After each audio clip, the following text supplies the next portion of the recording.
nome é Carissa Vieira e hoje eu vim falar do filme Rocketman, a cinebiografia do Elton John. Mas eu não vim falar apenas do que o filme mostra. Eu vim contar o que o filme traz de verdadeiro e o que ele toma algumas liberdades, né? Então assiste até o final para saber mais da história desse artista maravilhoso que eu amo, que é o Elton John. Mas antes, não esquece de curtir o vídeo, se inscrever aqui no canal e ativar o sininho para receber todos os vídeos, certo? E eu já vou avisando que vai ter spoilers do filme. Mas assim, o filme é uma cinebiografia, um biopic, então o interessante é ver como a história foi contada nas telas, porque a história real saiu em jornais, revistas, entrevistas, biografias, enfim, saiu em todos os lugares possíveis. Mas vamos lá. Rocketman é aquele filme feito para agradar os fãs do Elton John. É um filme extravagante, cheio de vida, sabe? Como o próprio artista, que é super extravagante, é super exagerado. Então o filme ele se vale dessas extravagâncias características do Elton para contar a sua história. E diferente de outras cinebiografias, né, de músicos, não é um filme com músicas, mas é realmente um musical com números enormes, gente dançando em diversos cenários diferentes, sabe? É um filme que faz questão de se valer da fantasia para contar a sua história. É um filme que abraça seu gênero e não se envergonha de usar as características tradicionais, sabe, desse tipo de produção. É um longa exuberante e cheio de excessos como o próprio artista. E ele é cheio de referências que podem ser consideradas bregas. Só que tudo é usado de uma maneira bem feita e proposital dentro do filme. Então, Rocketman não tem medo de pegar as músicas conhecidas do artista, sabe? E transformar seus arranjos e, em alguns momentos, até transformar um pouco parte das suas letras para contar a sua história. É um filme que sabe o que quer ser e faz isso de maneira muito bem feita e atrativa ao público. O filme também faz questão de abordar a homossexualidade do Elton. E isso sem colocar a homossexualidade como a causa dos seus problemas de vida. E apesar de não ser explícito por conta da classificação etária, né, e porque é da Paramount, e assim, grandes estúdios não costumam ser tão explícitos assim com relação à sexualidade, né, e tal, mas ele tem uma cena de sexo entre dois homens, o que é, para um filme de estúdio, uma grande vitória. Já que, como eu comentei, né, os estúdios são ainda extremamente conservadores. O Taron Egerton tá numa performance excelente como Elton John. Ele traz muito do artista sem em nenhum momento imitá-lo. Ele transforma-se, mas sem jamais ser uma caricatura. E ele pega as músicas e demonstra uma entrega, sabe, nos números musicais, que impressiona até as pessoas mais chatas. É uma performance para ser aplaudida, é muito forte.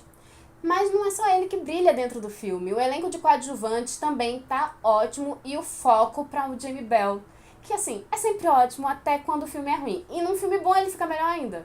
E assim, ele já mostrou muitas vertentes do seu talento, mas nesse filme ele mostra algo diferente. Porque ele já tinha mostrado que é muito bom como ator e muito bom como bailarino anos antes. Ele dança bem, mas agora ele mostra que ele também sabe cantar. Ou seja, um artista completo. E o resto do elenco de coadjuvantes tá super bem também e faz sua parte nas canções, sabe? Eles cantam direitinho e tá tudo certinho. O filme começa com o Elton John chegando numa clínica de reabilitação e ele dizendo para as pessoas lá que ele é um alcoólatra, viciado em drogas, em sexo e bulímico. E sim, gente, ele era tudo isso. Pois é, ele passou por muitos problemas durante a sua carreira e os vícios foram muitos. E o longa mostra isso, mas pela classificação etária ele não se aprofunda em alguns desses problemas, como a bulimia, por exemplo. Mas mostra o excesso de drogas que o cantor usava. E assim, o próprio Elton disse em entrevistas que não queria que o filme fosse só drogas e sexo. Mas que assim, ele não podia fingir que após cada show ia pra casa ler a Bíblia e tomar leite. Não era verdade, né? Então assim, após chegar na reabilitação, ele se volta pro seu passado. E é aí que a gente conhece o Reg. E sim, o Elton John não nasceu com o nome Elton John. O cantor nasceu como Reginald Dwight. E Elton John foi o nome que ele escolheu para ser seu nome artístico. E mais, o jovem Reg, ele descobre seu talento musical ao ouvir uma música no rádio e reproduzi-la fielmente no piano, nota por nota. E quando ele vai fazer a audição para a Royal Academy, ele reproduz a música que a professora tá tocando quando ele chega, né, para fazer a audição. Então, assim, o Elton John, ele é conhecido por reproduzir músicas de ouvido.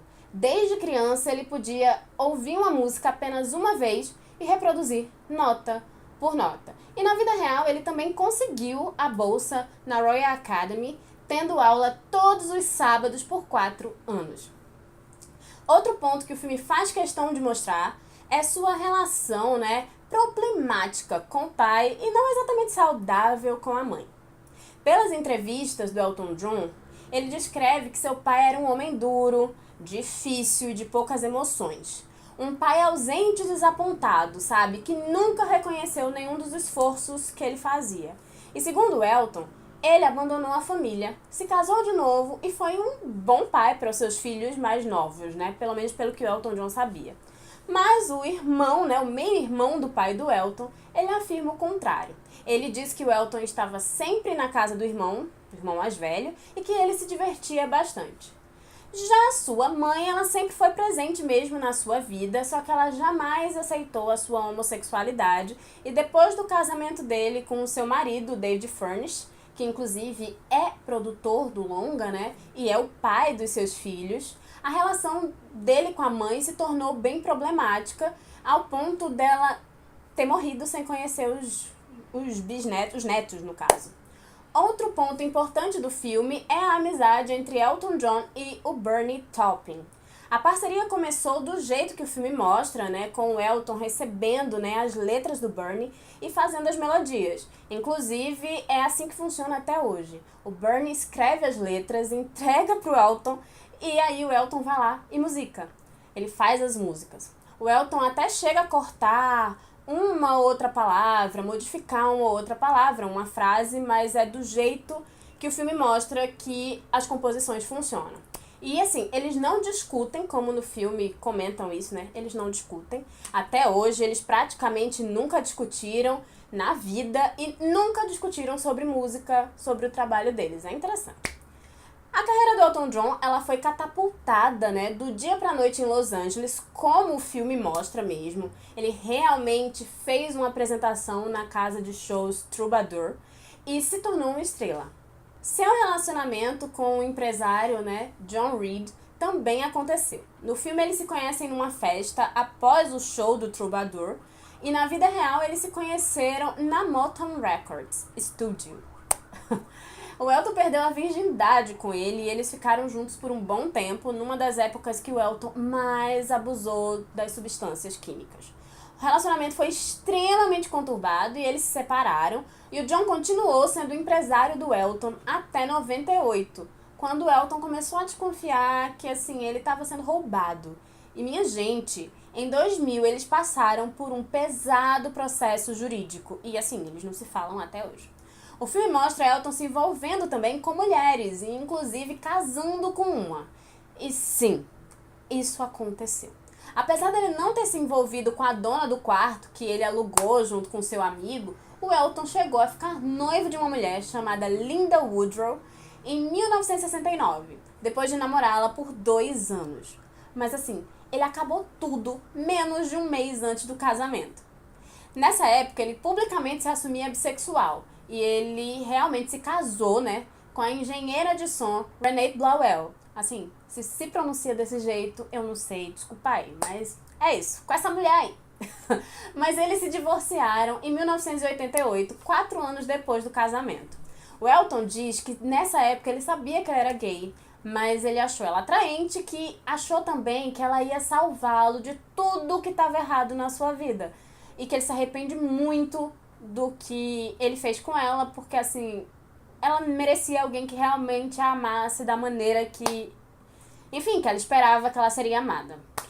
E sim, gente, como no filme, ele realmente tentou se matar na frente da mãe e da avó, se jogando numa piscina, né, depois de engolir vários comprimidos. Ele estava no auge do vício, no auge da bulimia e estava se afundando muito, muito, muito nas drogas.